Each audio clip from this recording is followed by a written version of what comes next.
Glad to have you back on iBrand Daybreak, and now we'll move over to the topic we have for you today. The People's Democratic Party has been caught up in crisis following the outcome of the presidential primaries, which produced Atiku Abubakar as the candidate. The genesis of the problem could be hinged on the allegation of imbalance in the composition of the leadership positions in favor of the North against the South.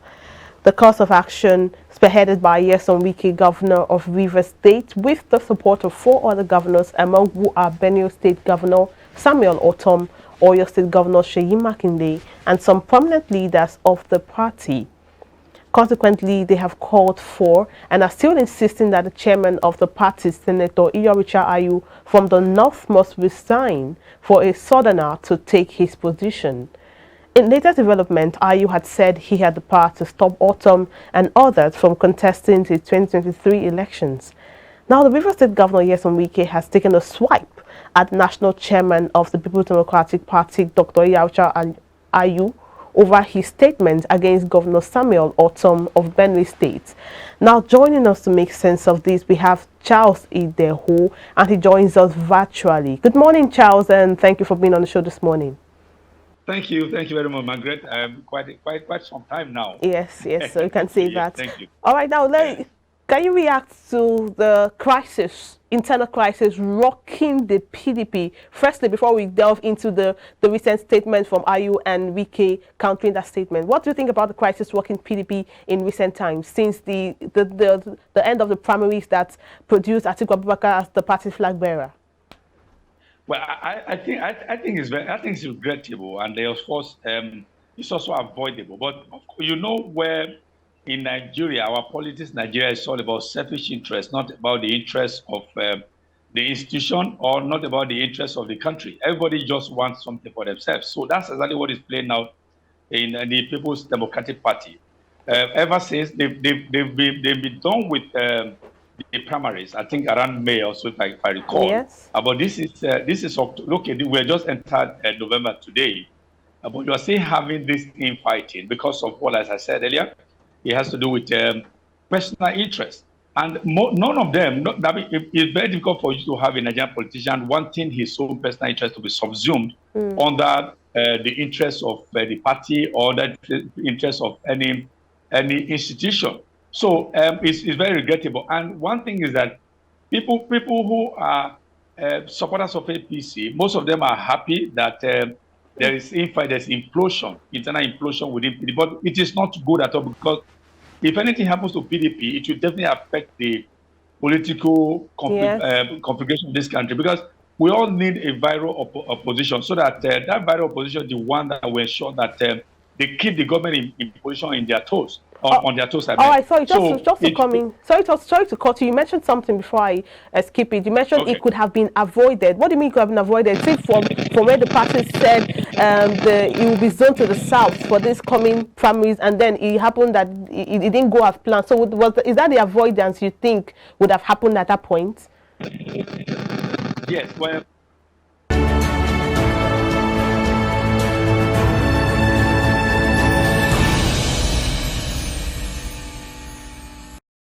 You're still on to iBrand Daybreak, reaching you live from our studio right here in Lagos, Nigeria. Before the break, we had Charles Ideho. Well, he was sharing his thoughts. Charles, can you hear me? Please go on with your thoughts before the break. Okay. So, all right. As I was saying, I just went down memory lane in order to, first of all, capture the history so that I can bring it to the present. Okay. As I was telling you that we were cheated. Well, the South was cheated because the military, as at that time, when Abiola won the election in 1993, they didn't allow him to be sworn in. Okay, so what had happened was this: in 1999, when the civil rule came back, they felt they should cheat. They felt they should now ensure that the South is giving its fair share. All right, so that was why the pendulum was allowed to swing the way of Southwest, where Abiola hails from, and the mantle of leadership fell upon Olusegun Obasanjo OBJ. That's the South, right? And that was PDP. So OBJ spent 8 years, then he left, and Yar'Adua from the North now came. Yar'Adua died intestate after 2 years, 3 years of his government. Now, you expected the North to have finished that tenure, but the pendulum now swings southward and then went. The matter of leadership now fell upon his vice, Jonathan, who was also from the South. Okay. Now, when Jonathan lost the election in 2015, all right, he now went away from PDP and went to APC, where you have a northerner, Buhari, that is still there right now. Now, we are talking about the presidential ticket of the PDP, not the APC. Who was the last person that was the president of the PDP? Was the president of the PDP platform? It was a southerner, Jonathan. So you are now saying that you should now bring back the ticket of the PDP down south again after the last person was a southerner. So when the agreement is on party basis or not on national basis, but APC decided to say, okay, the man who is there now is a northerner. So the pendulum must swing southwest. That was why when they did that election, you see that there was this calculated attempt to ensure that the pendulum of the ticket of the party will go southward. That's for APC. But for PDP, the last person who was there, Goodluck Jonathan, is a southerner.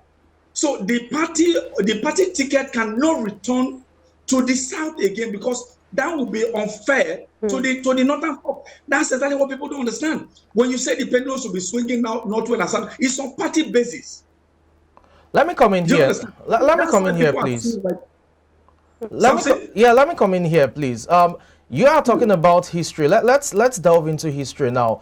Your postulation is on the basis of elections won. Let's get the two situations or instances and juxtapose them. You're talking about elections won. The last PDP president was from the south. That's because he won an election. But more often than not, within the the party composition, what you have is if the flag bearer is from a particular region of that of the country, the chairman has to be from another region of the country. So since you are talking about history, let's delve back to 2019, for example. As you said correctly, in 2015, it was Jonathan, a southerner, the president, who had Adamu Muazu as the chairman of the party at the time.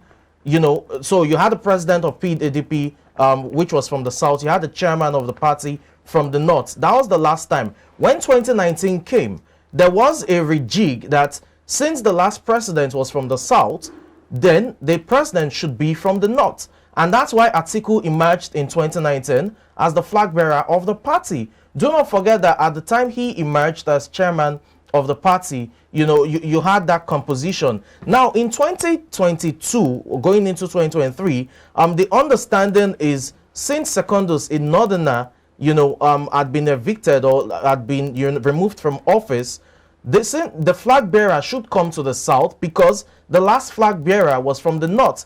And because that vacuum was open in terms of the national chairmanship position, that's why you had Iyorcha Ayu from the north, being given the chairmanship position, because the general notion, or as you've said, the gentleman's agreement was that the presidency was meant to come to the south in terms of flag bearer. So my question is this, let's correlate. You are coming from the angle of elections won. The last president in the PDP was a southerner. But how about the issue of flag bearer now and, the composition of the party? Why should the flag bearer of the PDP, that is Atiku Abubakar, and the national chairman come from the same position? That has not been the case, in time past for the PDP in terms of precedence.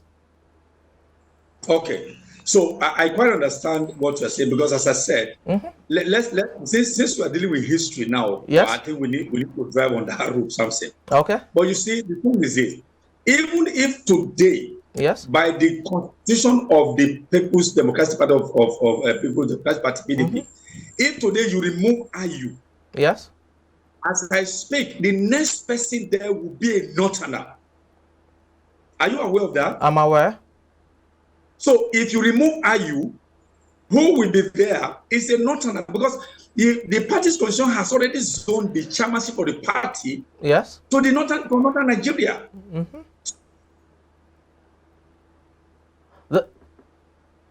Are you there?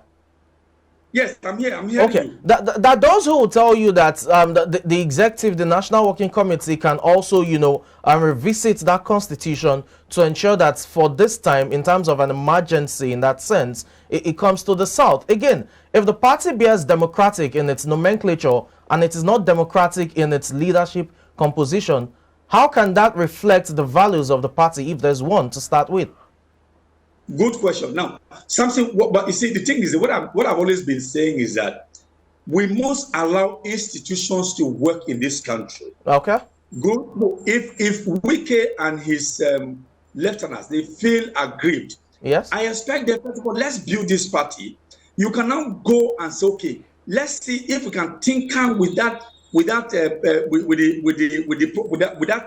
provision of yes, to say, now, can we rejig? Can we say, okay, now that the flag bearer of the party, presidential flag bearer is enough from the north, can we tinker with that aspect so that we can bring that aspect that somebody from the south can now be chairman? Yes. But now you are fighting. You are okay. How can people who are fighting come to ever, whether it's round table, whether it's square table, to ever have a negotiation? All right. Now we've called the Wike several times. Let's negotiate. He said, "Ayu must step down first." Ayu can't step down first, except there has, as I said, there has to be a tinkering with that aspect of the constitution. Okay. Or the PDP. And what's stopping them from tinkering that? I mean, because it seems that the Northern Caucus, if you want to call it that, of the party is backing the stance of both Atiku and Ayu. Remember, the NWC was divided at some point before vote of confidence was passed on Ayu. The question is, yes, ever since the fallout, it seemed at first that it was all about Wike, but the premise has now been over the last 4 or 5 months that the leadership composition has to be democratic. If the only call of the Southern Bloc, talking about Wike and other governors, has been that Ayu has to go, why can't the party come about tinkering that's clause in the constitution and let Ayu leave? Something we are having a conversation because we have agreed to meet today at about this time, right? Apparently, yes. That's what we're having. But if you ask me when the invitation came yesterday, I should be a guest, and I didn't accept. We won't be here talking today. Definitely. That's what I'm saying. That they have reached out to Wike and his people. They are saying Ayu must step down first. The party even went further. The BOT chairman also resign. Wike said it's not enough. Because that's an advisory body. That's not a body that wields power. You can't compare it to the NWC. No, something. Hold on. I mentioned that in passing. Okay. I just mentioned that in passing. Okay. What I'm saying is that what I expect Wike to do is that let them accept for all of them to meet at a round table, whether square table, as I said earlier. Okay. It is when they have met, they now begin to bring their shopping list, their list of demands over them to say, okay, by point A, let's do this. Yes. Point B, let's do this. But you are not meeting. You are a small time, a little while, you will call the media to go and be holding a press conference, a media pally, yeah. I said that it is destructive to the fabric of the party. He must find a way to so all of them come together and look for a way forward. Don't insist that somebody must resign first. Even if you resign today, the next person will also be a northerner. If all of them come together, then that's okay. What should be done to the constitution in order to favor a better arrangement? Yes. That's exactly what I advocate. We all blame the man. I'm talking about Wike now for not coming to the round table. If several gentlemen agreements, as it were, have not been fulfilled. Let me take you on that now. He talked about the meeting he had with Atiku after, not even Atiku, it started with Ayu. That immediately Ayu assumed chairmanship. Ayu told everyone, that's the presidential aspirants at the time, that if the flag bearer emerges from the north, he will resign. He said that to the media. Ayu hasn't denied that claim or that allegation, as it were. So one, that's Ayu failing on his promise to resign if the chairmanship the flag bearer comes from the north. Two, he said after the primaries that he had a discussion with Atiku as the runner-up in the primary, and Atiku said, okay, I would see to it Ayu leaves and all of that. But none of those agreements have been fulfilled. So will you blame the man if he decides not to even go to the round table since previous agreements have not been fulfilled? Well, something, let me let you know this, that Ayu's resignation, if it ever comes into fruition, is a privilege because Ayu was legitimately elected, whether elected or appointed to that position. Now, the Constitution recognizes him as the national chairman. Now, if he says he's going to resign, it is based on privilege that he wants to just back. You can't force him to go, except he wants to go with the privilege. What I'm saying first now, the gentleman agreement is that let's come together. Where you made this gentleman agreement, can you please help us in order for the party to move forward? But don't insist that he must resign because, as I said, it's his position, and you can't force him to leave the position except the Constitution is still can't wait. Okay. Can I just come in? Let me just come in here. You know, you mentioned the gentleman agreement. A couple of agreements have been passed and that wasn't kept to, like my colleague had mentioned earlier on. And a couple of other things has been rocking the PDP just after the primary elections that came up. Now, looking at Ayu, now the statement he made that triggered Wike. Now let's look at the chances of jeopardizing this coming elections. The statement he made that he can stop the governor of Benue State and some other persons from contesting elections. Now, for someone who really wants the success or the progress of the party, talking about the gentleman agreement, having to make such statement, you are inciting these people, instigating a lot of statements. Was that even the step in the right direction before we even look at if he has the power to stop some persons from contesting elections? Well, Margaret, that's also a sad tale. I mean, media. Sometimes I sit down, I said, all of us who are trained media men, these days you find people who don't pay attention to details in the media, which is, of course, this report you just gave now. I don't know wherever you read that report. It means that you must have read the wrong report. How sure? The right report, the right report. Listen to this, Margaret. The right report is when Ayu went back home. I think it's Jemba region of Benue State. He spoke in Tiv dialect. He told them, he said what he wants is that he wants the party to remain and stand as one because they have election to prosecute. That all this one they are fighting him, he has the power to stop them from actualizing their aspirations. For instance, what's his name, Ortom, because the Constitution gives him the right to sign their forms in order to endorse them. For instance, Ortom wants to go to the Senate, and it requires the signature of Ayu for him to go to the Senate. That if he had wanted, if not because he wants the party to be one, that he has the power not to sign that document. In order to, I mean, if you didn't sign it, then you can't endorse Ayu's Ortom's aspiration. Okay. But he will not want to do that because he wants the party to be one. That's why he will not do that. That's why he has even signed he signed Ayu's own, he signed all others. Because he will not do that. That he had the power to do it, but he will not do it for the love of party. That's the report. I don't know where the media now found the way to say he said he had the power to stop them. They ended that, but they didn't say it was a proviso. It was a proviso. He said he has the power to stop them, but he didn't use the power because he wants the party to be one. After all, he has signed Ortom's form. He has signed the others. He didn't exercise that power that he has. That's what he said. The media misquoted him, and it is the misquotation of Ayu's statement that's not trending in the news. Now let's look at Wike's clapback and Wike's response to that statement. Really, this person's a party man, party faithful. Wike has been a party faithful to the PDP for a very long time. Now the statements from Wike, the clapback and the response from it, are necessarily for a party that wants to thrive.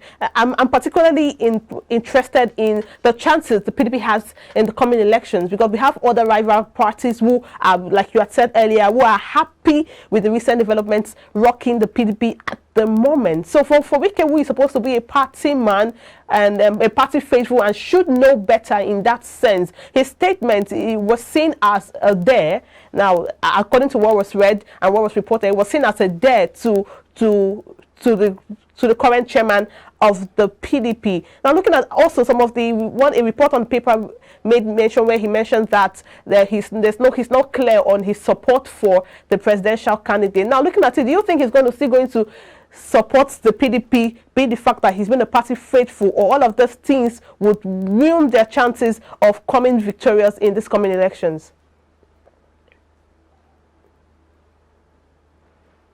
Hello, Charles, are you there? Yes, I'm yes, hearing you. Okay. Can you hear me? Yeah, I can hear you now. Okay, as it stands now, PDP is already on its way to losing the party because of because of Wike's antics and all that. Now, here is a party chieftain. Wike his image is looming large in the party. A party he had to sustain when they had a crisis, when they lost the election in 2015. And you expect a Wike to stand by the party, whether it's rain, whether it's sunshine. But you also see a Wike, you see a Wike, somebody who will now come to Lagos State, an opposition state. Now he has Jandor, his party man here, who is flying the flag of the party in Lagos State. Now, rather than promote Jandor's candidacy, you now saw him lifting the hand of what's the name? Sanwo-Olu. Yeah. What do you say that? What do you say to that? Okay. Do you see that as somebody who wants his party to win the election? The answer is no.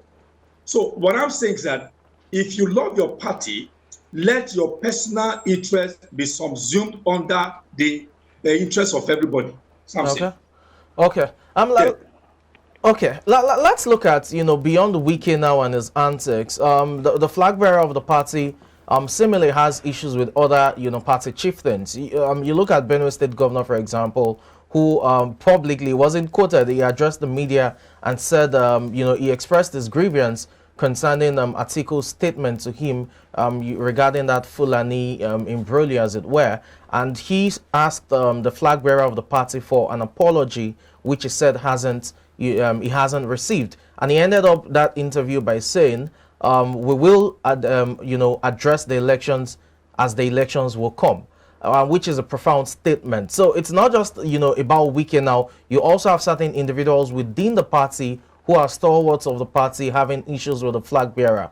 How would you expect Atiku Abubakar to make grounds in terms of trying to reconcile the party? I understand the insistence of Ayu leaving by the southern bloc, as it were. I'm talking about Wike and other governors. But the personal feud between he and Ortom, how do you expect him to address that? Well, he has actually tried. I mean, as a media man myself, you are also a media man. We have read the reports, the several olive branches that he has extended to Wike and his friends and all that. But we have seen that Wike is very intransigent, politically speaking. Wike is very headstrong, and his desire is to ensure that if it doesn't go his way, then they should bid victory goodbye for 2023. Because even as we speak, he has also told you, I'm sure you read it in the news, there's something, yes, that Wike as we speak today, this is in October, he's saying that River State has not made up its mind what presidential candidate will be putting for. When you have your own presidential candidate there, why would you be saying you have not made the mind? Does that seem to you as somebody who wants victory for his own party? That's why I'm saying that the problem in PDP today is being orchestrated by Wike. And Wike to me, the way he's playing it, is not playing as a politician. Wike is more like an activist. He's more like a militant than a politician. Look at Buhari, look at Tinubu, look at when they had problem with all of them with Shibajo. You saw all of them, they quickly came back. Those who lost the election, they withdrew and fight behind them. That's how a politician should be. And what did he do? You saw Tinubu, he went to all of them, yes, he embraced them. But Atiku have made several approaches to see Wike. Wike have been blocking him. So what I'm saying first that, and you also heard the other day that Wike has a given position to about 50,000 aides. Yes. All of them to man the walls of the. And what we learned is that they want, once he tells them what to do, they do it. Now a government is telling you that my state, which is ruled by a PDP, has not made up its mind what presidential candidate they work for. What does that tell you something? I asked a rhetorical question. Maybe you have an answer to that. Well, I know where this is going to, but you know, there's some things we can't just address on. Anyways, in wrapping up this conversation, Charles, the PDP right now have issues to deal with immensely. You talked about, you know, them being on the path to losing the presidential election as a result of the internal crisis. Between now and, you know, February, there's a whole lot of time for things to change. We know politics is local, it's also personal in that sense. How do you expect the PDP to address all of these internal crises, from, you know, individual fields like Ortom and Atiku to the Southern camp and all of that? How do you expect them to address it between now and February so that they stand a good chance of, you know, being competitive when it comes to the presidential polls? Well, everything rises and falls on Wike. Did you hear that? I did. Everything rises and falls on Wike. If Wike will stand up today to say, let's find peace. Wike, as we speak, is a beautiful bride. If he goes to PDP to say, PDP, let's find how to get along to win. PDP will quickly rally around, and you see them moving even faster than APC. Okay. Charles Iyorcha, public affairs analyst, it's always a pleasure having you on the show to share your profound thoughts with us. We appreciate your time on the show. We'll go on a break now. When we return, the show continues with more conversations for you. Please do stay with us.